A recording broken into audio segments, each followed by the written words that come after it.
ఈ వర్డ్స్ లో కాన్సోనెంట్ ఏదేది అని ఐడెంటిఫై చేయాలి. ఫర్ ఎగ్జాంపుల్ HOCKEY ఏమవుతుంది? హాకీ. దీంట్లో కాన్సోనెంట్స్ ఏమేమి? H C K Y consonants. ఇప్పుడు ఒక్కొక్కరు రండి.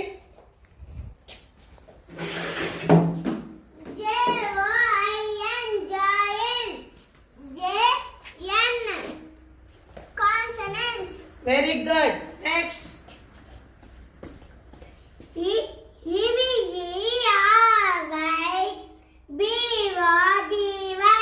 Everybody.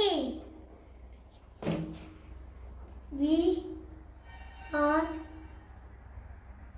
by B D by ఏమవి?